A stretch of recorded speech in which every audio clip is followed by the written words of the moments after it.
من الموبقات، جبکہ نبی کے زندگی میں، نبی کی حیات میں ہم ان عمل کو، ان کاموں کو ہلاک کر دینے والا مانتے تھے، اس کو بہت بڑا گناہ مانتے تھے، لیکن آج تم اس کو بال سے بھی زیادہ باریک سمجھتے ہو۔ یعنی حضرت انس اپنے دور میں بتا رہے کہ تقوی کا معیار اتنا گر چکا ہے کہ جو کام نبی کے دور میں ہلاک کر دینے والا مانا جاتا تھا، وہ کہہ رہے کہ آج کے دور میں سمپل ہو گیا ہے۔ اور آج ہم 1445 ہجری میں اور عیسوی کیلنڈر کے حساب سے 2024 میں ہم جی رہے ہیں۔ آج ہمارے معیار، ہمارے سوسائٹی کا اسٹینڈرڈ کیا ہے تقوی کا، میرے بھائیو ہم محسوس کر سکتے ہیں۔ تقوی کہاں ہے میرے بھائی؟ ابھی شیخ سدیس کا بیان آیا تھا، وہاں عمرہ ہو رہا ہے، ہر طرف کیمرے فونز کیمرے، یا طواف اور عمرہ کی روحانیت ختم ہو گئی۔ بڑے بڑے پروفیشنل کیمرے لگا کر کے لوگ اپنے ایک ایکٹیویٹی کو، عمرہ کو، سعی کو، طواف کو ریکارڈ کر رہے ہیں۔ تقوی کہاں ہے میرے بھائی؟ تو یہ تیسری چیز ہے، تقوی اپنے اندر ہم پیدا کریں۔ تقوی کے بغیر ایک پیسفل لائف ہم نہیں پا سکتے میرے بھائی۔ چوتھی چیز، ہم سب گنہگار ہیں، اور ہم یہ بھی جانتے ہیں کہ ہمارے اوپر جو مصیبتیں آتی ہیں عام طور سے وہ مصیبتیں ہمارے گناہوں کی وجہ سے آتی ہیں۔ اللہ قرآن میں کہتا ہے وَمَا أَصَابَكُم مِّن مُّصِيبَةٍ فَبِمَا كَسَبَتْ أَيْدِيكُمْ، میرے بندو جو بھی مصیبتیں تمہارے اوپر آتی ہیں وہ تمہارے اپنے کرتوتوں کا نتیجہ ہوتی ہیں، تمہارے گناہوں کی سزا ہوتی ہے۔ اس لیے اگر ہم ایک پرسکون زندگی گزارنا چاہتے ہیں تو زیادہ سے زیادہ توبہ کریں، استغفار کریں۔ کون سی توبہ؟ شام کو توبہ کر لیا، صبح کو توبہ توڑ دیا، وہ والی توبہ؟ بعض لوگ کیا ہے نا، توبہ کو بھی مذاق بنا کے رکھے۔ رمضان آیا، رات میں ماشاءاللہ گڑ گڑا کے دعا کر رہے ہیں، رمضان میں پہلی صف میں بیٹھ رہے ہیں، تاک راتوں میں جاگ رہے ہیں، اور رمضان ختم ہوتے ہی سارا تقوی، ساری دینداری ایسے غائب جیسے گدھے کے سر سے سینگ غائب۔ جو مسجد میں پہلی صف میں نظر آتا تھا آج جو ہے وہ فلم دیکھنے کے لیے پہلی لائن میں جا کے کھڑا ہو گیا۔ اس کا نام توبہ نہیں ہے میرے بھائی۔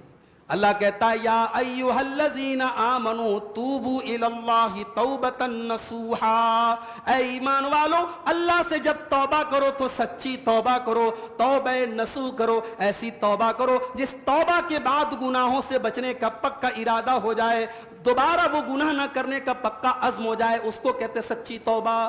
اور توبہ اور استغفار اگر آپ کریں گے میرے پیارے ساتھیوں تو قرآن کے 29ویں پارے کی وہ آیت آپ یاد رکھیے۔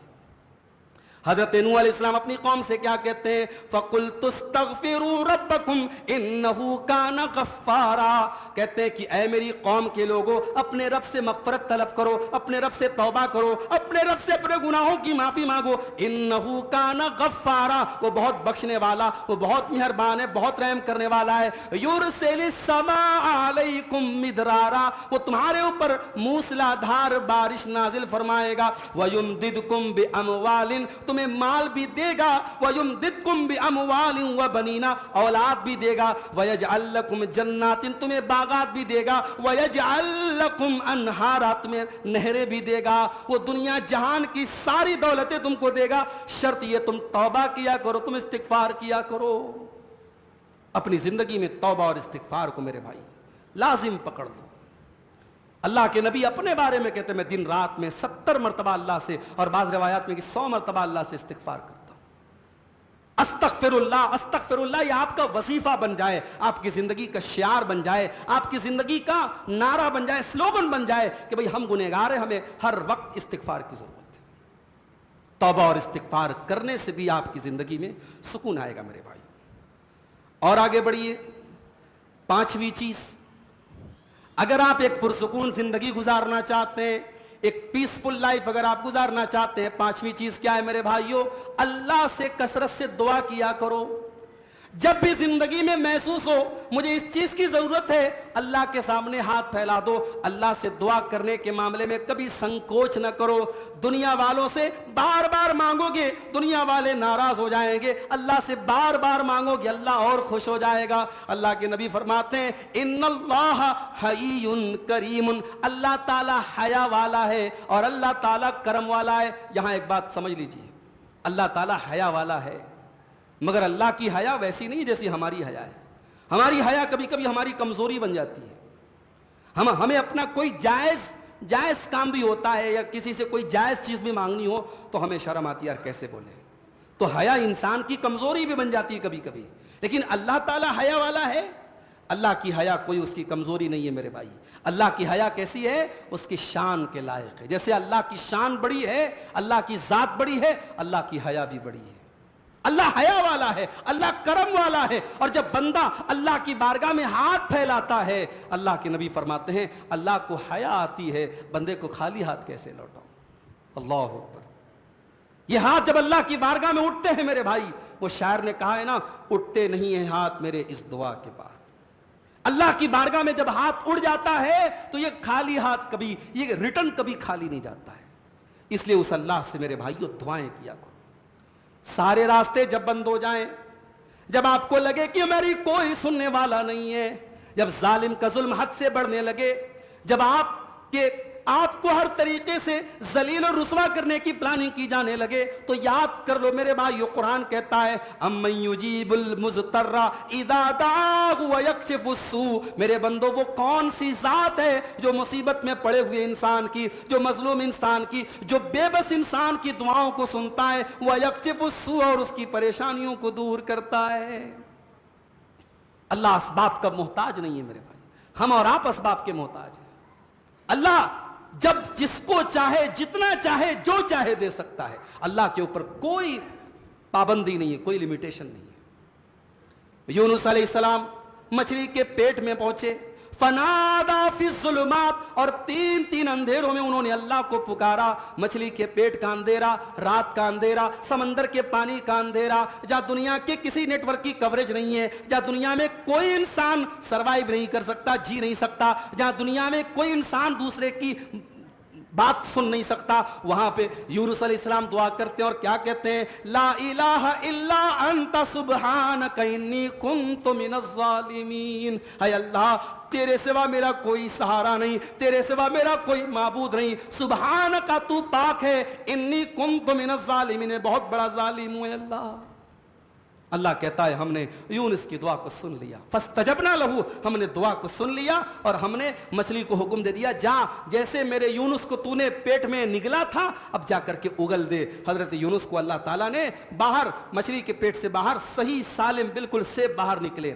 اور چونکہ مچھلی کے پیٹ کے اندر کا جو ماحول تھا ظاہر ہے اس میں بہت سارے انفیکشن ہو چکے ہوں گے ان کی باڈی پر، تو اللہ تعالیٰ نے وہاں پہ کدو کا درخت اگا دیا.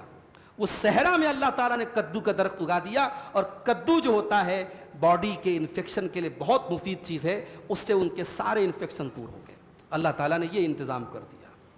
تو دعا کیا کرو میرے بھائیو، کثرت سے دعا کیا کرو. آج ہمارے بہت سارے بھائی انہوں نے اپنے آپ کو جھوٹے سہاروں اور جھوٹے ڈھکوسلوں سے اپنے آپ کو گھیر لیا ہے. ان کو یہ پٹی پڑھا دی کہ صاحب اللہ ہماری کیسے سنے گا، ہم تو بڑے گنہگار ہیں، ہمیں تو اللہ والوں کے در پہ جانا پڑے گا، وہ ان کی سنتا ہے اللہ، وہ تو اللہ کے پیارے ہیں، اللہ کے محبوب ہیں، ان سے ہم جا کے اپنی فریاد رکھیں گے، وہ اللہ تک پہنچائیں گے. اور پھر لوگ مثال بھی دیتے ہیں، پرائم منسٹر سے ڈائریکٹ ملتے ہو کیا؟ سی ایم صاحب سے ملنا ہے تو سی ایم صاحب کے پی اے سے ملنا پڑتا ہے، ایم ایل اے صاحب سے ملنا ہے تو ایم ایل اے صاحب کے جو ان کا اسسٹنٹ ہے اس سے ملنا پڑتا ہے. ایسے تھوڑی ڈائریکٹ مل لیتے ہیں. اللہ اتنی بڑی ذات ہے، اللہ سے ڈائریکٹ آپ اپنی بات رکھیں گے؟ اللہ سے بات رکھنا ہے تو اس بابا کے پاس جانا پڑے گا، اس بابا کے پاس جانا پڑے گا، اس بابا کے پاس جانا پڑے گا. اب یہ باباؤں کی ساری دکانیں انہی جھوٹے ایگزامپل سے چل رہی ہے میرے بھائی. اللہ قرآن میں دوسرے پارے میں ان سارے ڈھکوسلوں کو اور ان ساری بے بنیاد باتوں کو ختم کرتا ہے. فرماتا ہے وَإِذَا سَأَلَكَ عِبَادِي عَنِّي فَإِنِّي قَرِيب. اے میرے نبی، اے میرے حبیب، جب میرے بندے آپ سے میرے بارے میں سوال کرے ان کو بتا دو میں تو قریب ہوں، میں تو اپنے بندے کی شہرک سے زیادہ اس سے قریب ہوں. اجیب دعوت الداعی اذا دعان. اور جب بھی مجھ سے کوئی دعا کرنے والا مجھ سے دعا کرتا ہے میں ضرور اس کی دعا کو سنتا ہوں. شرط یہ ہے فَلْيَسْتَجِيبُوا لِي وَلْيُؤْمِنُوا بِي. بندے میری بات تو مانے، میرے اوپر ایمان تو رکھیں. تو اللہ کی بات تو مان. بڑے افسوس کی بات ہے ہم اللہ کو تو مانتے ہیں، اللہ کی نہیں مانتے. ہمیں اللہ کو بھی ماننا پڑے گا اور اللہ کی بھی ماننا پڑے گا، تب اللہ ہماری دعاؤں کو سنے گا. اللہ کہتا ہے میری بات مانو اور میرے اوپر ایمان رکھو اور پھر میرے آگے ہاتھ پھیلاؤ، دیکھو میں تمہاری دعا قبول کرتا ہوں کہ نہیں کرتا ہوں. اور میں نے ابھی جمعہ کے خطبے میں جب دعا پر میں نے خطبہ دیا تو میں نے وہ حدیث بھی آپ کو پڑھ کے سنائی تھی، مسند احمد کی وہ صحیح حدیث بھی میں نے سنائی تھی، جب بندہ دعا کرتا ہے تو 3 چیزیں تو گارنٹیڈ ہیں، یا تو جو دعا کر رہا ہے وہ چیز اس کو مل جاتی ہے، یا پھر اس دعا کی وجہ سے اللہ تبارک و تعالی کوئی مصیبت دور کر دیتا ہے، یا پھر اس دعا کو اللہ تعالیٰ ذخیرہ بنا دیتا ہے، آخرت میں وہ ہماری نیکیوں میں کاؤنٹ ہوتی ہے وہ دعا میں یہ 3 چیزیں ون آف دیم گارنٹیڈ ہیں، ان تینوں چیزوں میں سے کوئی نہ کوئی چیز تو ملے گی۔ جب صحابہ نے یہ سنا تو صحابہ نے کہا اللہ کے نبی اگر ایسی بات ہے تب تو ہمیں خوب دعا کرنا چاہیے۔ تو اللہ کے نبی نے یہ نہیں کہا کہ تم خوب دعا کرو گے تو اللہ تعالیٰ نعوذ باللہ تھک جائے گا، اللہ کے نبی نے فرمایا اگر تم خوب دعا کرو گے اللہ اکثر، تو اللہ خوب دے گا، تم جتنا مانگو گے اللہ اتنا زیادہ دے گا، اللہ کے خزانے میں کوئی کمی آنے والی نہیں ہے۔ حدیث قدسی کے وہ الفاظ یاد کرو میرے بھائیوں، جس حدیث میں اللہ کے نبی کہتے ہیں کہ اللہ تعالیٰ کہتا ہے کہ اے آدم کے بیٹو، تم سب کے سب مل کر جتنے انسان آدم علیہ السلام سے لے کر آج تک اور قیامت تک پیدا ہونے والے ہیں سب کسی میدان میں اکٹھا ہو جائیں اور سب مجھ سے مل کے دعا کریں اور سب کی دعا کو میں قبول کر لوں، تب بھی میرے خزانے میں کوئی کمی آنے والی نہیں ہے سوائے اتنی جتنی ایک سوئی کو اگر سمندر میں ڈال کر کے واپس نکالا جائے تو سوئی کے ساتھ جتنا پانی نکلے گا سمجھو اللہ کے خزانے میں اتنی بھی کمی آنے والی نہیں ہے۔ یہ اللہ کی شان۔ تو میرے بھائیوں دعا کو اپنی زندگی میں شامل کرو، اور دعا کی جب بات آئی ہے یہ بہترین ٹائم ہے دعا کا۔ لوگ پوچھتے مولوی صاحب شب قدر میں کیا کریں، جاگنے والی راتوں میں کیا کریں؟ دعا کرو بھائی، یہ موقع ہے۔ کتنے بے اولاد جوڑے ہیں، لوگ کہتے مولوی صاحب اولاد نہیں ہو رہی بہت علاج کرا رہے، یہ موقع ہے اللہ سے اپنی منوانے کا۔ رات کا ٹائم ہے، قدر کی رات ہے، طاق رات ہے، رمضان کے آخری عشرے کی رات ہے، بیٹھ جاؤ، مسجد میں بیٹھ جاؤ، گھر میں بیٹھ جاؤ، اپنے رب کے سامنے اپنا دکھڑا رو دو میرے بھائی، سنا دو اس کو اپنے دل کا دکھڑا، سنا دو اپنے دل کی حالت، وہ اس کے سامنے اپنی کمزوری بیان کر دو، وہ سننے والا ہے میرے بھائی۔ یہ قبولیت کا ٹائم ہے، تہجد کی نماز کا ٹائم قبولیت کا ٹائم ہے، رمضان کا آخری عشرہ قبولیت کا ٹائم ہے، جمعہ کا دن قبولیت کا ٹائم ہے، زمزم پینا کا ٹائم قبولیت کا ٹائم ہے۔ حدیثوں میں جو قبولیت کا ٹائم بتایا گیا ہے ان قبولیت کے ٹائمز کو تلاش کرو اور اس ٹائم اللہ سے دعا کرو۔ 5 چیزیں ہو گئیں۔ نمبر 6، اگر خوشحال زندگی چاہتے ہو، پیسفل لائف چاہتے ہو، چھٹا کام کیا کرنا ہے؟ اللہ کا خوب ذکر کرنا ہے، اللہ کا خوب ذکر کرنا ہے، خوب نام لینا ہے، اللہ کا خوب اس کو یاد کرنا ہے۔ کبھی غور کیا آپ نے اللہ قرآن میں جہاں بھی ذکر کی بات کرتا ہے وہاں کثیرہ کا لفظ آتا ہے۔ مثال کے طور پر یا ایھا الذین آمنوا اذکروا اللہ ذکرا کثیرا، اے ایمان والو اللہ تعالیٰ کو خوب یاد کیا کرو، بہت یاد کیا کرو۔ هو الذی وسبحوہ بکرۃ واصیلا، اور صبح شام اللہ کی تسبیح بیان کیا کرو۔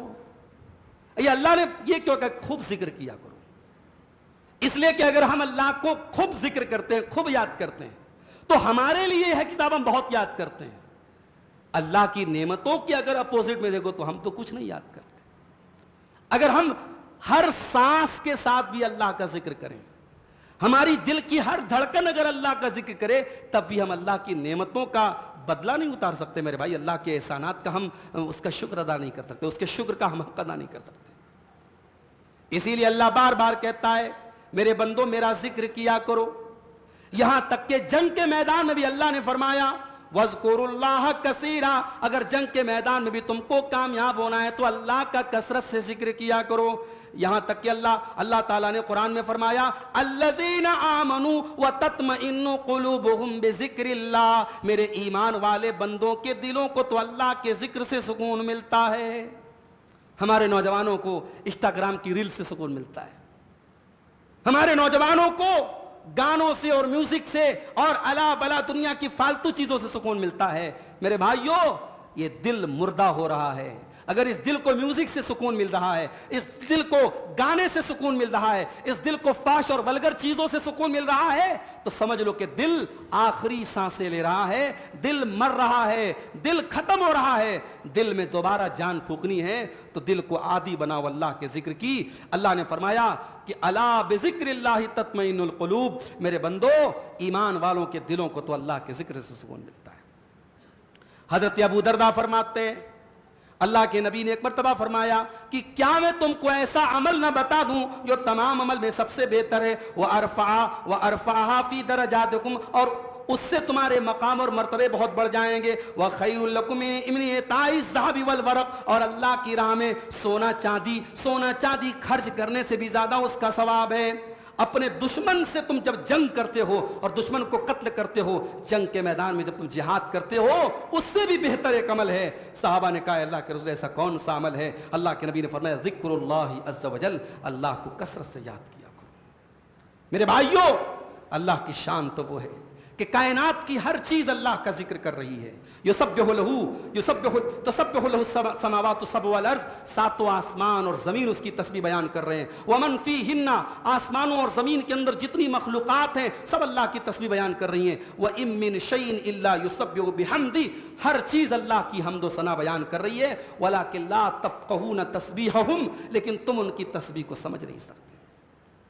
ہر جانور، ہر حیوان، ہر کیڑا، ہر مکوڑا، ہر پھول، ہر پتا، ہر ڈالی اللہ کی تسبیح بیان کر رہی ہے۔ یہ الگ بات ہے، ہم محسوس نہیں کر سکتے، ہم اس کو دیکھ نہیں سکتے، لیکن جب کائنات کی بے جان چیزیں بھی اللہ کی تسبیح کر رہی ہے تو ہم تو جان والے ہیں، ہم تو شعور والے ہیں، ہم تو ایمان والے ہیں۔ اگر ہم اللہ کا ذکر نہ کریں اور اللہ کی تسبیح نہ کریں اور اللہ کی پاکی بیان نہ کریں، سبحان اللہ، الحمدللہ، اللہ اکبر، لا الہ الا اللہ، یہ ذکر کے کلمات اگر ہم بدنصیبوں کی زبان پر بھی جاری نہ ہو تو میرے بھائیوں ہم سے بڑا بدنصیب کون ہوگا؟ قیامت کے دن جب ہمیں نیکیوں کی ضرورت پڑے گی، قیامت کے دن اللہ کے میزان پر نیکیوں کی جب ہمیں ضرورت پڑے گی، اللہ کی قسم یہ زبان سے جو ہم نے 1 سیکنڈ لگا الحمدللہ کہنے میں، 1 سیکنڈ لگا سبحان اللہ کہنے میں، 1 سیکنڈ لگا لا حول ولا قوت الا باللہ کہنے میں، یہ کلمات قیامت کے دن ہمارے بڑے کام آئیں گے۔ اللہ کے نبی فرماتے ہیں کہ الحمدللہ، سبحان اللہ، یہ سب اللہ کے میزان کو بھر دیں گے، یہ بڑے وزنی ہوں گے، بڑے بھاری ہوں گے۔ اور آپ تو ماشاءاللہ اپنے آپ کو، ہم لوگ اہل حدیث بولتے ہیں، حدیث کی سب سے اوتھینٹک کتاب ہے صحیح بخاری۔ صحیح بخاری کی آخری حدیث یاد ہے آپ کو؟ یاد نہیں ہے تو یاد کر لو، اہل حدیث تو پکے اہل حدیث بنو۔ بخاری شریف کی آخری حدیث یاد کر لو۔ اللہ کے نبی فرماتے ہیں کلمتان خفیفتان علی اللسان ثقیلتان فی المیزان سبحان اللہ و بحمدہ سبحان اللہ العظیم۔ 2 کلمے ایسے ہیں جو زبان پر بڑے ہلکے ہیں اور اللہ کے ترازو پر بڑے بھاری ہوں گے۔ کون سے 2 کلمے ہیں؟ سبحان اللہ و بحمدہ سبحان اللہ العظیم۔ تو یہ 2 کلمے ہیں، بڑے آسان، بڑے ہلکے ہیں، مگر قیامت کے دن بڑے بھاری ہوں گے میرے بھائیوں اللہ کے میزان عمل پر۔ تو ہم اپنی زبانوں کو اللہ کے ذکر سے تر رکھیں۔ 6 چیزیں ہو گئیں۔ 7ویں چیز، ایک خوشحال زندگی گزارنے کا 7واں فارمولہ، اللہ کا شکر ادا کیا کرو میرے بھائی۔ اگر میں بولوں کہ حدیث میں آتا ہے کہ عورتیں بڑی ناشکری ہوتی ہیں، وہ بات اپنی جگہ صحیح ہے، مگر آج ہمارے مرد حضرات بھی کچھ کم ناشکرے نہیں ہیں تو غلط نہیں ہوگا۔ دکان بہت اچھی چل رہی ہے، کاروبار بہت اچھا چل رہا ہے، پوچھو ارے بھائی کیسا کام چل رہا ہے؟ ارے کیا بتائیں، کورونا کے بعد سے حالت خراب، وہاں فلسطین میں لوگ بھوکے مر رہے ہیں، افطار کے ٹائم ان کے پاس کھانے کو کھجور تو چھوڑو، پانی نہیں ہے، ان کو کھانے پینے کی چیزیں جب بانٹی جاتی، ویڈیو جا کے دیکھو، ایسی لوگوں کی لائن لگتی ہے، اللہ کی پناہ، تجھے آرام سے گھر میں بیٹھ کے فروٹ مل رہا ہے، تیرے بچے سکون سے کھا رہے ہیں اور تو ناشکری کر رہا ہے۔ ناشکری کبھی مت کرو میرے بھائی۔ لئن شکرتم لازیدنکم، اگر تم میرا شکریہ ادا کرو گے ہم تمہیں اور دیں گے، ولئن کفرتم، اور اگر تم میری ناشکری کرو گے، ان عذابی لشدید، تو میرا عذاب بڑا دردناک ہے۔ شکر ادا کیا کرو میرے بھائی۔ اور اگر آپ کو کبھی لگے کہ آپ بہت پریشان ہیں، روزی روٹی کے بڑے لالے ہیں، تو کبھی جاؤ کسی کینسر ہاسپٹل میں چلے جانا، کسی کینسر ہاسپٹل میں جا کے دیکھو لوگ کیسا تڑپ تڑپ کے مرتے ہیں وہاں۔ کبھی ممبئی کے سیفی ہاسپٹل میں جا کے دیکھو کہ بنارس سے، مئو سے، یو پی سے، بنگال سے، بہار سے اپنے مریضوں کو لوگ لے جا کر کے وہاں کتنی مجبوری میں علاج کرانے کے لیے لاکھوں روپئے گھر مکان زمین بیچ کر کے لوگ علاج کراتے ہیں۔ ان مجبوروں کی مجبوری دیکھ کر کے آپ کو احساس ہوگا یار میں تو بہت آرام سے رہ رہا ہوں۔ میرے بھائیوں ہمارا مسئلہ یہی ہے، ہمیں یہ تو یاد رہتا ہے کہ ہمارے پاس کیا نہیں ہے، ہمارے پاس 2 ویلر ہے, ہمیں ہمارا سپنا ہوتا ہے یار 4 ویلر کیوں نہیں آ جاتی. جس انسان کے پاس پیر ہی نہیں ہے, جو معذور ہے دونوں پیر سے, کبھی اس کو جا کے دیکھو میرے بھائی, تیرے پیر سلامت ہیں, تو اپنی 2 ویلر پر افسوس کر رہا ہے کہ میرے پاس 4 ویلر کیوں نہیں. شکر کرنا سیکھو میرے بھائی. اور اسی لیے اللہ کے نبی نے شکر کرنے کا فارمولہ ہم کو کیا بتایا. اللہ کے نبی نے فرمایا انظروا الی من هو اسفل منکم, ہمیشہ اپنے سے اوپر کے لوگوں کو مت دیکھا کرو. مجھے کرنول کے لوگوں نے بتایا, یہاں کے لوگوں نے کہ یہاں شادیوں میں لڑکیوں کو سونا, بھاری بھرکم سونا دینے کا بڑا رواج ہے. غریب آدمی کو بھی 4 تولے 5 تولے 3 تولے سونا تو آرام سے دینا پڑتا ہے. کہاں سے دے گا بھائی؟ 70,000 68,000 70,000 تولہ سونے کا ریٹ چل رہا ہے. 3 تولے مطلب 2 لاکھ روپے چاہیے. غریب آدمی روز کنواں کھود رہا ہے, روز پانی پی رہا ہے, کہاں سے 3 لاکھ روپیہ لائے گا؟ تو صاحب اب مکان بیچ کر کے, قرضے لے کر کے, بینکوں سے لون لے کر کے لوگ شادیاں کر رہے ہیں. میرے بھائیوں, اللہ کے نبی نے فارمولہ ہمیں بتایا, اپنے سے اوپر کے لوگوں کو مت دیکھو. سوسائٹی میں یہ مزاج مت بناؤ کہ اس نے اپنی بیٹی کو 5 تولے سونے دیے تو ہم بھی دیں گے. یہ مزاج مت بناؤ میرے بھائیوں, یہ مزاج آپ کے سماج کو برباد کر ڈالے گا. اپنی ماں بہنوں سے کہنا چاہتا ہوں, اگر آپ کی بہن کا شوہر پیسے والا ہے اور اس نے آپ کی بہن کو اگر اس نے 5,000 کا سوٹ لا کے دیا ہے تو اپنے شوہر کا دل مت جلاؤ کہ میری بہن کا شوہر تو اسے محبت کرتا ہے. ارے تجھے کیا پتا تیرا شوہر کتنی محنت سے پیسے کما کے لاتا ہے. وہ تیرے شوق کو پورا کرنے کے لیے اگر کسی سے قرضہ لے کر 5,000 کا سوٹ تجھے دلا بھی دے تو کل کئی مہینے اسے ایڈجسٹ کرنے میں اور اسے مینج کرنے میں گزر جائیں گے. میری بہنوں, زندگی میں شکر نام کی بھی کوئی چیز ہے. اپنے شوہر کے اوپر ترس کھاؤ اور اپنے حالات پہ ترس کھاؤ. کبھی اپنے سے نیچے کے لوگوں کو بھی دیکھو, ان غریبوں کے بارے میں سوچو جن کی 3-3 4-4 بیٹیاں ہیں, جو مجبور ہیں, ان کی شادی ان کے دماغوں پر ٹینشن کی طرح سوار ہے. تیرا شوہر اگر تجھے 2,000 کا سوٹ لا کے دے رہا ہے تو تو شکوا کر رہی ہے مجھے 5,000 والا کیوں نہیں مل رہا ہے, اور میری بہن کو اور میری جو ہے بھابھی کو اور میری نند کو اور میری دیورانی کو میری جیٹھانی کو یہ مل گیا, مجھے کیوں نہیں ملا. ان جال سے باہر نکالو میرے بھائیو اپنے آپ کو. اللہ کے نبی فرماتے ہیں اپنے سے نیچے والوں کو دیکھو, اپنے سے اوپر والوں کو مت دیکھو. جب نیچے کے لوگوں کو دیکھو گے تو اللہ کا شکر ادا کرو گے. تو شکر کرنا بہت ضروری ہے میرے پیارے ساتھی. حضرت سلیمان کا واقعہ میں نے بیان کیا تھا 19ویں پارے کی تفسیر میں. سلیمان علیہ السلام اتنے بڑے پیغمبر, پرندوں کی بولی جانتے ہیں. چیوٹی, وہ جب چلتے ہیں چیوٹی اپنے لشکر اپنے ساتھیوں سے کہتی ہے چیوٹی کہ سلیمان کا لشکر کہیں تم کو روت نہ دے, جلدی سے اپنے بل میں چلی جاؤ. تو سلیمان علیہ السلام یہ منظر دیکھ کر کے ایسا نہیں کہ ان کے دل میں تکبر کا احساس ہوتا ہے, وہ اللہ سے دعا کرتے ہیں رب اوزینی ان اشکر نعمتک التی انعمت علی. اے اللہ یہ تو تیرا کرم ہے, تیرا انعام ہے, تو نے مجھے ان چھوٹے چھوٹے کیڑے مکوڑوں کی بھی بولی تو نے سننے کی صلاحیت دی ہے, ان کی بولی سمجھنے کی تو نے صلاحیت دی ہے. اے اللہ مجھے مرتے دم تک اسی حال میں قائم رکھ کہ میں تیری نعمتوں کا شکر ادا کرتا رہوں. 8ویں چیز میرے بھائیوں, شکر کا اپوزٹ ہوتا ہے صبر. جب آپ کو اللہ تعالیٰ کوئی نعمت دیتا ہے تو شکر کا امتحان ہوتا ہے, اور جب اللہ کوئی نعمت لے لیتا ہے تو صبر کا امتحان ہوتا ہے. اللہ نہ کرے کسی عورت کا بچہ مر جائے. بعض عورتیں جب بچہ مر جائے تو کیا بولتی ہیں؟ ظاہر ہے جب بچے کا انتقال ہوتا ہے سب سے زیادہ غم تو ماں کو ہی ہوگا نا. تو میں نے بعض اوقات دیکھا کہ بعض مائیں بڑے جذبات میں کیا کہتی ہیں, اللہ کو میرا ہی بیٹا لینا تھا, اللہ کو میرا ہی بیٹا لینا تھا, میری ہی گود اجارنی تھی. ایسا جملہ عورتیں بول دیتی ہیں. خبردار, صبر یہ ہے کہ آپ اپنی مصیبتوں پر انا للہ و انا الیہ راجعون پڑھیں. صبر یہ ہے کہ آپ کا بیٹا چلا گیا تو آپ یہ کہہ کر کے سر تسلیم خم کر دیں, اللہ بیٹا تو نے دیا تھا اور لینے والا بھی تو ہے, اللہ میں تیرے فیصلے پر راضی ہوں, میں تیرے فیصلے پر خوش ہوں. اللہ صبر اس کو کہتے ہیں میرے بھائی. ہمارے نبی نے ہم کو شکر کرنا بھی سکھایا اور صبر کرنا بھی سکھایا. جب اللہ کے نبی نے مکہ فتح کیا, 8 سال کے بعد آپ مکہ میں داخل ہو رہے ہیں اور آپ کے ساتھ 10,000 صحابہ کرام کی فوج ہے.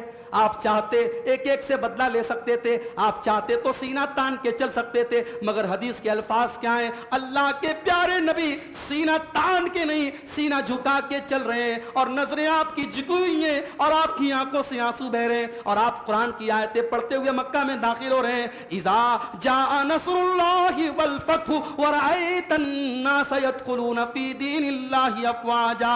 اے میرے نبی, جب اللہ کی مدد آ جائے, جب اللہ کی طرف سے فتح آ جائے اور لوگ اللہ کے دین میں داخل ہونے لگے, فسبح بحمد ربک واستغفرہ انہ کان توابا. تو اے نبی اپنے رب کی تسبیح بیان کرنا اور اپنے رب سے مغفرت طلب کرنا, وہ بہت توبہ قبول کرنے والا ہے. یہ آیتیں پڑھتے ہوئے اللہ کے نبی مکہ میں داخل ہوئے تھے. یہ شکر کا موقع تھا تو میرے نبی نے شکر ادا کیا تھا. اور جب صبر کا موقع آیا, میرے نبی کو اللہ نے جتنے بیٹے دیے سب بیٹے بچپن میں انتقال کر گئے.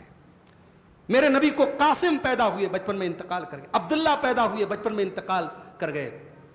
پھر ایک بیٹا پیدا ہوا حضرت ماریا کے پیٹ سے. اللہ کے نبی نے بڑے شوق سے بچے کا نام ابراہیم رکھا.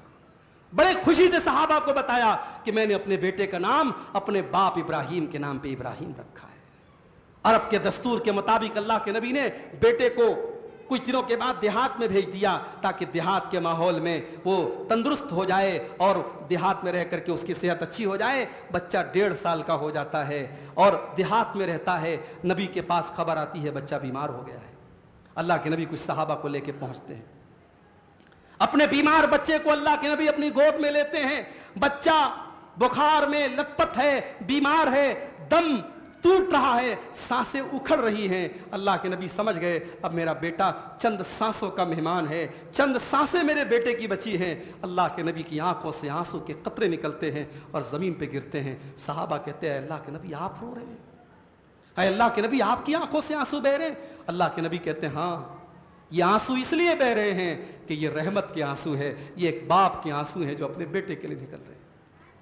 تھوڑی دیر کے بعد جب ابراہیم کا انتقال ہو جاتا ہے, جب اللہ کے نبی کا بیٹا آپ کی آنکھوں کے سامنے چلا جاتا ہے, اللہ کے نبی روتے ہوئے کہتے ہیں ان العین تدمع والقلب يحزن ولا نقول الا ما يرضى ربنا. اے میرے بچے ابراہیم, تیرے باپ کا دل غمگین ہے, تیرے باپ کی آنکھوں سے آنسو بہ رہے ہیں, مگر تیرا باپ اپنی زبان سے کوئی ایسی بات نہیں نکالے گا جس سے اللہ ناراض ہو جائے. اے میرے بچے, تیری موت پر تیرا باپ صبر کرتا ہے. صبر اس کو کہتے ہیں میرے بھائی. مصیبتوں میں, پریشانیوں میں اپنے جذبات کو کنٹرول رکھنا, اپنے آپ کو شریعت کی حد میں رکھنا, اسی کا نام صبر ہے. اور اللہ قرآن میں ہمیں سمجھاتا ہے, ہمیں تعلیم دیتا ہے وَاسْتَعِينُوا بِالصَّبْرِ وَالصَّلَاةِ. میرے بندو مصیبتوں میں صبر کا دامن تھامے رکھو. صبر جو ہے آپ کو ایک خوشحال زندگی عطا کرتا ہے میرے بھائی. اور یہ بھی یاد رکھو, مومن کا عقیدہ یہ بھی ہونا چاہیے. ہمارا بچہ بیمار ہوا, ہم پریشان ہوئے, ڈاکٹر کے پاس گئے, سیرپ لا کے دیا, انجیکشن لا کے دیا, ٹیبلٹ لا کے دیا, ہمیں لگا یار 1000 روپے خرچ ہو گئے. یہ 1000 روپے خرچ ہوئے نا, اس کا بھی ثواب ملے گا ہمیں. آپ گاڑی سے جا رہے ہیں, ایکسیڈنٹ ہو گیا, چوٹ لگ گئی, پیر میں چوٹ لگ گئی, پیٹھ میں چوٹ لگ گئی, کمر میں چوٹ لگ گئی, آپ کو لگا میرے اوپر یہ مصیبت کیوں آئی. اللہ کے نبی فرماتے ہیں ما یصیب المسلم من نصب ولا وصب ولا ہم ولا حزن. مسلمان کو جو بھی چوٹ لگتی ہے, جو بھی تکلیف ہوتی ہے, جو بھی غم لاحق ہوتا ہے, جو بھی پریشانی آتی ہے, الا کفر اللہ بہا خطایاہ, اللہ اس کے گناہوں کو مٹانے کا ذریعہ بناتا ہے.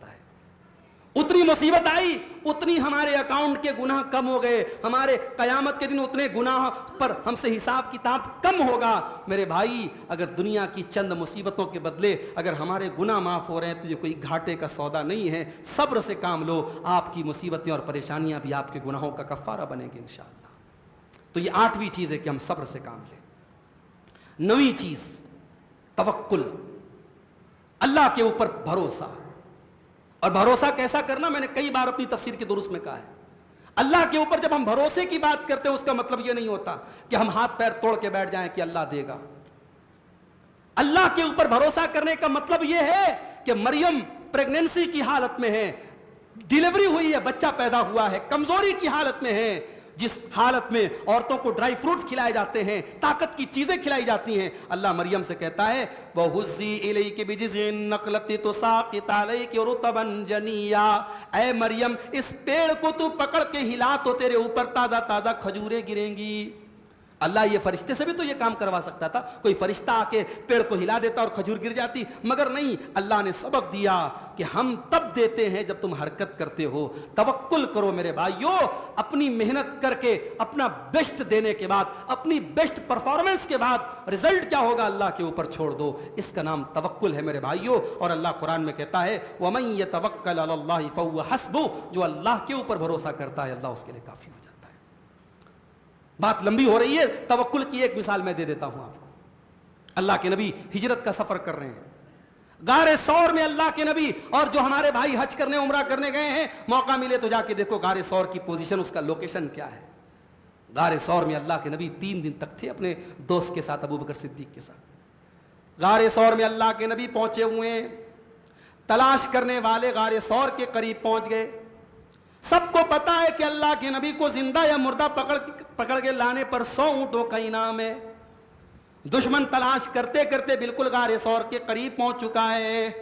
حضرت ابو بکر صدیق ڈر جاتے ہیں اور کہتے ہیں لو نظر احدہم تحت قدمیہ لابصرنا, اے اللہ کے نبی اگر انہوں نے ذرا سا نیچے دیکھا تو ہم تو پکڑ دیے جائیں گے, ہم تو گرفتار ہو جائیں گے. اللہ کے نبی بڑے آرام سے جواب دیتے ہیں لا تحزن ان اللہ معنا, اے ابو بکر ڈرو نہیں, ہم اکیلے نہیں ہیں, ہم 2 نہیں, ہمارے ساتھ تیسری بھی ذات اللہ کی ہے. اے ابو بکر ڈرو نہیں, اللہ ہمارے ساتھ ہے. یہ ہے بھروسہ. جب زندگی میں کرٹیکل سے کرٹیکل سچویشن ہو, نازک سے نازک حالات ہوں, جب حالات بالکل آپ کے خلاف ہوں, تب بھی اللہ کی ذات پر یہ یقین رکھو میرے بھائیوں کہ اللہ ہمیں برباد نہیں کرے گا, اللہ ہماری حفاظت کرے گا. اس کا نام توکل ہے. اس کے بعد 10ویں چیز میرے بھائیوں, قناعت. اللہ نے جو دے دیا اس کو اپنے لیے کافی سمجھنا. اس لیے کہ آپ کی ساری وشز پوری ہو جائیں یہ تو پاسبل ہی نہیں ہے. اگر آپ کو اڈانی اور امبانی بنا دیا جائے تب بھی آپ سوچیں گے یار کچھ اور مل جائے. اللہ کے نبی کی حدیث ہے لو کان لابن آدم وادیان من ذهب لابتغى ثالثا, اگر آدم کے بیٹے کو سونے کی 2 وادیاں دے دی جائیں, سونے کے 2 پہاڑ دے دیا جائیں تو اس کا پیٹ بھر نہیں جائے گا, وہ کہے گا یار تیسری بھی مل جائے. لو کان لابتغى ثالثا, تیسری کی تمنا کرے گا. اور آگے اللہ کے نبی نے فرمایا ولا يملأ جوف ابن آدم الا التراب, آدم کے بیٹے کے لالچ کو اگر کوئی چیز بھر سکتی ہے تو قبر کی مٹی بھر سکتی ہے. جب تک زندہ ہے انسان, وشز, آرزوئیں, تمنائیں, ڈیزائرز, خواہشات پیچھے لگی رہیں گی. وہ شاعر کا شعر ہے نا کہ بہت نکلے میرے ارماں لیکن پھر بھی کم نکلے, ہزاروں خواہشیں ایسی کہ ہر خواہش پہ دم نکلے. جب تک دم نہیں نکل جائے گا خواہشیں پوری نہیں ہوں گی میرے بھائی. تو قناعت کرنا سیکھو, اللہ نے جو دیا ہے اس پر راضی رہنا سیکھو. اللہ کے نبی فرماتے ہیں, ترمذی کی صحیح روایت ہے, 3 چیزیں جس کو مل جائیں وہ کامیاب ہے. قد افلح من اسلم, جو مسلمان ہے, جو انسان مسلمان ہے, وہ رزق کفافن, اور اتنی روزی اس کو مل گئی کہ اس کے بال بچے پیٹ بھر کے کھانا کھا رہے ہیں. پیٹ بھر کے کھانا کھا رہے ہیں, گوشت کھا رہے ہیں کہ بھاجی کھا رہے ہیں کہ سبزی کھا رہے ہیں, یہ نہیں بتایا اللہ کے نبی نے. اگر پیٹ بھر کے نارمل کھانا بھی آپ کھا رہے ہیں, آپ کے بچے سکون سے کھانا کھا رہے ہیں, اور آپ کے پاس اسلام کی دولت ہے, وَقَنَّعَهُ اللَّهُ بِمَا آتَا, اور اللہ نے جو دیا ہے اس پر آپ کو قناعت کی اگر اللہ نے توفیق دے دی, اللہ کے نبی فرماتے ہیں کہ آپ کامیاب ہیں. تو یہ قناعت جو ہوتی ہے, سیٹسفیکشن, اللہ نے جو دیا ہے اس پر سیٹسفائیڈ رہو میرے بھائی, اس پر مطمئن رہو, اس پر قناعت اپنے اندر پیدا کرو. کورونا کے دور میں ہم نے دیکھا کیسے کیسے لوگوں کی موت ہوئی. اگر کورونا کے مشکل دور میں بھی آپ بچ گئے اور 1445 ہجری کا رمضان آپ کو ملا, اور آج 21ویں رمضان کی طاق رات آپ صحت مند ہیں, اللہ کا شکر ادا کرو میرے بھائی. ورنہ کورونا کے دور میں ہم نے دیکھا ہے اور آج بھی دیکھتے ہیں, آج بیماری کی خبر آتی ہے, کل انتقال کی خبر آتی ہے. اگر آج اللہ نے آپ کو کسی بڑی ڈیسیز سے, بڑی بیماری سے بچا کے رکھا ہے, اللہ کا شکر ادا کرو میرے بھائی. اسی لیے اللہ کے نبی فرماتے ہیں من اصبح منکم آمنا فی سربہ معافا فی جسدہ عنده قوت یومہ فکأنما حیزت لہ الدنیا. اللہ کے نبی فرماتے ہیں صلی اللہ علیہ وسلم, 3 چیزیں جس کو مل جائیں سمجھو پوری کائنات مل گئی. آمنا فی سربہ, اپنے گھر میں آرام سے ہو. وہاں فلسطین میں لوگ بیٹھے ہیں اور ڈرون کے حملے ہو رہے ہیں, ڈرون کے حملے ہو رہے ہیں, کب اسکول پر ہو جائے, کب ہاسپٹل پر ہو جائے, کب بچوں پر ہو جائے, کب بڑوں پر ہو جائے, کوئی بھروسہ نہیں میرے بھائی. لیکن آپ اپنے گھر میں آرام سے ہیں, چین سے ہیں. اللہ کے رسول فرما رہے ہیں جو انسان آرام سے اپنے گھر میں ہے اندہو قوت یومہ، اور 24 گھنٹے کی خوراک کا انتظام ہے اس کے پاس، 24 گھنٹے سے آگے کا نہیں، صرف 24 گھنٹے کا انتظام ہے آپ کے پاس، اور آپ صحت مند ہیں، کوئی بڑی بیماری نہیں ہے، اللہ کے رسول فرماتے ہیں سمجھو کائنات کی ساری دولت آپ کو مل گئی۔ بہت ٹینشن کی زندگی مت گزارو میرے بھائی، آگے کیا ہوگا، آگے کا اللہ مالک ہے۔ اپنے بھوشیہ کے بارے میں سوچ کر کے، اپنے کل کے بارے میں سوچ کر کے اپنے آج کو برباد مت کرو، اپنے آج کو سکون کے ساتھ گزارو۔ آج بچوں کے ساتھ، بیوی کے ساتھ آرام اور سکون سے ہم جی رہے، کل کا اللہ مالک ہے، ہم سے بھی بہت زیادہ پریشانی میں دنیا میں لوگ زندگی گزار رہے ہیں۔ تو یہ ہے 10ویں چیز۔ اب 11 اور 12 سنا کے بعد ختم کرتا ہوں، وقت کافی لے لیا آپ کا میں نے۔ 11ویں چیز ہے میرے بھائیوں، اگر ایک پیسفل لائف گزارنا ہے، لوگوں کے ساتھ احسان کیا کرو، لوگوں کے کام آیا کرو۔ درد دل کے واسطے پیدا کیا انسان کو، ورنہ طاعت کے لیے کچھ کم نہ تھے کروبیاں۔ فرشتے کم نہیں تھے اللہ کی عبادت کرنے کے لیے، اللہ نے ہمیں انسان بنایا تاکہ ہم ایک دوسرے کے کام آئے میرے بھائی۔ کوئی مصیبت میں ہے، کوئی پریشانی میں، کام آؤ۔ دولت اگر آپ کے پاس ہے، دولت کے ذریعے کام آؤ، ڈاکٹر ہو، لوگوں کا علاج کر کے کام آؤ۔ اگر اللہ نے آپ کو سماج میں اسٹیٹس دیا ہے، لوگوں کی مصیبتوں میں ان کے کام آؤ۔ اللہ کے نبی فرماتے ہیں من نفس عن مومن کربتن، جو کسی مسلمان کی کوئی ایک تکلیف دور کرتا ہے، نفس اللہ عنہ کربۃ من کرب یوم القیامہ، اللہ قیامت کے دن کی تکلیفوں کو اس سے دور کرے گا۔ آج آپ اپنے کسی بھائی کے کام آئیں گے، کل قیامت کے دن اللہ آپ کے کام آئے گا۔ آج کسی مسلمان کے عیب پر پردہ ڈالیں گے، کل قیامت کے دن جب آپ کو پردے کی ضرورت ہوگی، اللہ آپ کے گناہوں پر پردہ ڈالے گا۔ میرے پیارے ساتھیوں، لوگوں کے ساتھ حسن سلوک کرو، صلہ رحمی کرو، خدمت خلق کرو۔ نبی کی سیرت کا ایک چیپٹر یہ بھی ہے، نبی دوسروں کے کام آتے تھے، نبی بیواؤں کے، یتیموں کے، مسکینوں کے کام آتے تھے۔ آپ کی دولت اگر آپ کے گھر میں بہترین ٹائلز بچھانے پر خرچ ہو رہی ہے، بچوں کو اعلیٰ تعلیم دینے پر خرچ ہو رہی ہے، مجھے کوئی آبجیکشن نہیں، کوئی اعتراض نہیں ہے، مگر زندگی اپنی اور اپنی فیملی صرف انہی کی بھلائی چاہنے کا نام نہیں ہے۔ اپنے دائرے کو تھوڑا سا وسیع کرو میرے بھائیوں، اپنی آنکھوں کو تھوڑا سا روشن کرو۔ آج مسلمان اگر واقعی میں اپنے نبی کی سیرت پر صحیح طریقے سے عمل کرے، مسلمانوں کو لے کر کے جو سوچ ہے دنیا کی وہ بدل سکتی ہے انشاءاللہ۔ اور آخری چیز میرے بھائیوں، اپنے دل کو حسد سے پاک کرو، کینہ اور کپٹ سے پاک رکھو۔ اگر ایک پرسکون زندگی چاہتے ہو، حسد مت کرو میرے بھائی۔ کسی کو دولت ملی اس کے مقدر سے ملی، کسی کو نام ملا اس کے مقدر سے ملا۔ آپ کی زندگی میں، آپ کے مقدر میں دولت ہوگی، وہ ملے گی۔ اللہ کے نبی جناب محمد رسول اللہ صلی اللہ علیہ وسلم فرماتے ہیں حسد کرنا جائز نہیں ہے، لا حسدا، حسد کرنا جائز نہیں ہے، الا فی اثنتین، مگر دو لوگوں سے حسد کر سکتے ہیں۔ رجل آتاہ اللہ الحکمہ، ایک وہ انسان ہے جس کے پاس علم ہے اور رات دن اپنے علم کے اوپر عمل کرتا ہے، علم کی تبلیغ کرتا ہے، علم کو پھیلاتا ہے، اس سے حسد کر سکتے ہیں۔ یہ نیا مسئلہ بیان کر رہا ہوں آپ کو، ابھی آج تک آپ نے سنا نہیں ہوگا کہ مولوی صاحب بیان کرے حسد کرنا جائز ہے۔ دیکھو، ایک ہوتا ہے حسد اور ایک ہوتا ہے غبطہ۔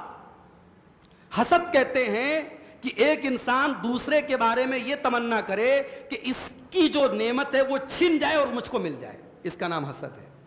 اور غبطہ کہتے ہیں کہ ایک انسان یہ تمنا کرے کہ اے اللہ اس کو ملی ہے مجھ کو بھی مل جائے۔ تو یہ ہے غبطہ اور یہ جائز ہے، مگر دو چیزوں میں غبطہ کرنا بڑا ثواب کا کام ہے اور دو چیزوں میں غبطہ کرنا چاہیے۔ دو چیزوں میں ایک دوسرے سے آگے بڑھنے کی طلب کرنی چاہیے۔ ایک تو وہ جس کے پاس علم ہے اور اپنے علم کا صحیح یوز کر رہا ہے، اس کو دیکھ کر کے آپ کے دل میں آرزو پیدا ہو کہ اللہ کاش مجھے بھی علم ملا ہوتا اور میں بھی تیرے علم کو پھیلاتا۔ اور دوسرا جس کو مال ملا ہو اور مال کو اللہ کی راہ میں دن اور رات خرچ کر رہا ہے، آپ کے دل میں یہ آرزو پیدا ہو جائے اللہ مجھے بھی مالدار بنا دے، میں بھی تیری راہ میں خرچ کروں۔ تو یہ دو لوگ ہیں جس سے غبطہ کرنا چاہیے، باقی حسد کسی سے بھی جائز نہیں، حسد کرنا حرام ہے۔ اور اللہ کے نبی فرماتے ہیں حسد آپ کے گناہوں کو، آپ کی نیکیوں کو کھا جاتا ہے، جیسے استورا جو ہوتا ہے بالوں کو مٹا دیتا ہے، ریموو کر دیتا ہے، ویسے ہی حسد انسان کی نیکیوں کو مٹا دیتا ہے۔ اور اسی لیے ایمان والوں کی ایک دعا اللہ نے قرآن میں سکھائی کہ ایمان والے دعا کرتے ہیں ربنا اغفر لنا ولاخواننا الذین سبقونا بالایمان، کہ اے اللہ ہم کو بھی بخش دے اور ہم سے پہلے جو ایمان لائے ان کو بھی بخش دے، ولا تجعل فی قلوبنا غلا للذین آمنوا، اور اے اللہ ہمارے دل میں ایمان والوں کے لیے کوئی حسد نہ ہو، کوئی جلن نہ ہو، کوئی کینہ نہ ہو، کوئی کپٹ نہ ہو۔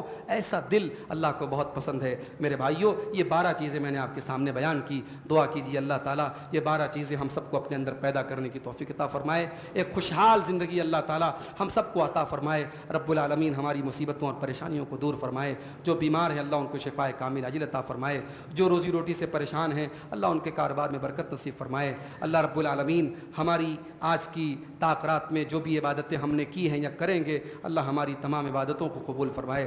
ہمارے جو بھائی اور بہن اعتکاف میں بیٹھے ہیں اللہ صحت و سلامتی کے ساتھ ان کو اپنا اعتکاف پورا کرنے کی توفیق عطا فرمائے۔ ہم نے اب تک جو تراویح پڑھی ہے، جو بھی روزے رکھے ہیں، تلاوت کی ہے، اللہ ہماری ٹوٹی پھوٹی عبادتوں کو اپنے فضل و کرم سے قبول فرما لے۔ رب العالمین ہمارے جان و مال کی، ہمارے عزت و آبرو کی حفاظت فرمائے۔ اللہ ہمارے مدرسوں کی، ہماری مسجدوں کی، ہمارے علماء کی، ہمارے دین کے تمام مراکز کی حفاظت فرمائے۔ اللہ ظالموں کے ظلم سے، شریروں کے شر سے ہم سب کی حفاظت فرمائے۔ اللہ ہماری صفوں میں اتحاد پیدا فرما دے۔ اللہ ہمارے دلوں میں اپنی توحید کی عظمت پیدا کر دے، اپنے نبی کی سچی محبت پیدا کر دے، اپنے نبی کے صحابہ کی اور اپنے نبی کے اہل بیت کی سچی محبت پیدا فرما دے۔ رب العالمین ہمیں ریاکاری سے بچائے، دکھاوے سے بچائے، لالچ سے بچائے، حسد سے بچائے۔ رب العالمین آج کی اس رات میں جو دعا تیرے نبی نے ہمیں سکھائی ہے، ہم وہی دعا تجھ سے کرتے، اللہم انک عفو تحب العفو فاعف عنا، کہ اے اللہ تو معاف کرنے والا ہے، معافی کو پسند کرتا ہے، ہم کو بھی تو معاف فرما دے۔ اے اللہ قرآن کریم سے ہمارے تعلق کو مضبوط کر دے، ہم سب کو قرآن کریم کو غور سے پڑھنے کی، اس پر عمل کرنے کی ہم سب کو توفیق عطا فرما۔ اے اللہ ہمارے وہ بھائی جو دنیا کے کسی بھی خطے میں کسی بھی پریشانی میں ہیں، اے اللہ ان کی پریشانیوں کو دور فرما دے۔ اے اللہ فلسطین میں ہمارے مظلوم بھائیوں کی مدد فرما۔ اے اللہ ان کے خلاف پلاننگ کرنے والے اور ان کے خون کی ہولی کھیلنے والے اور ان پر ظلم کرنے والے ظالموں کو تو نیست و نابود کر دے۔ اے اللہ ہمارے ان بھائیوں کی دست غیب سے مدد فرما۔ اے اللہ وہ مجبور ہیں تو ان کا تعاون فرما، وہ بیمار ہیں ان کو شفا عطا فرما، وہ بھوکے ہیں ان کے کھانے کا انتظام فرما، وہ پیاسے ہیں ان کے پانی کا انتظام فرما۔ اے اللہ اس ماہ مبارک میں جس طریقے سے ہم عبادتوں کو سکون کے ساتھ ادا کر رہے ہیں، ہمارے فلسطین کے بھائیوں کو بھی عبادتوں کو سکون سے ادا کرنے کی توفیق عطا فرما۔ اور جن لوگوں کی سازشوں سے وہ آج ان پریشانیوں میں پڑے ہیں، اے اللہ ان مکاروں اور ان فریبیوں اور ان سازشیوں کی تمام سازشوں کو ناکام کر دے۔ اے اللہ حرمین کی حفاظت فرما۔ اے اللہ زندگی میں ہم سب کو کم از کم ایک بار اپنے پاک گھر کی زیارت کی توفیق نصیب فرما، اپنے نبی کے شہر کی زیارت کی توفیق نصیب فرما۔ رب العالمین ہمیں جو بھائی ہم میں سے حج اور عمرہ کا ارادہ رکھتے ہیں، اے اللہ ان کو اس کی توفیق دے دے، اتنی مالی طاقت دے دے، جسمانی طاقت دے دے کہ وہ یہ فریضہ بھی انجام دے سکیں۔ جن کے والدین اے اللہ باحیات ہیں ان کو اپنے والدین کی خدمت کرنے کی توفیق عطا فرما۔ جن کے والدین ایمان اور توحید پر دنیا سے گئے ہیں، اے اللہ ان کی مغفرت فرما دے۔ اے اللہ ہمیں اپنے والدین کی خدمت کرنے کی، ان کی قدر کرنے کی توفیق عطا فرما۔ ربنا تقبل منا انک انت السمیع العلیم وتب علینا انک انت التواب الرحیم، وصلی اللہ تعالی علی نبینا محمد وعلی آلہ وصحبہ اجمعین، والسلام علیکم ورحمۃ اللہ وبرکاتہ۔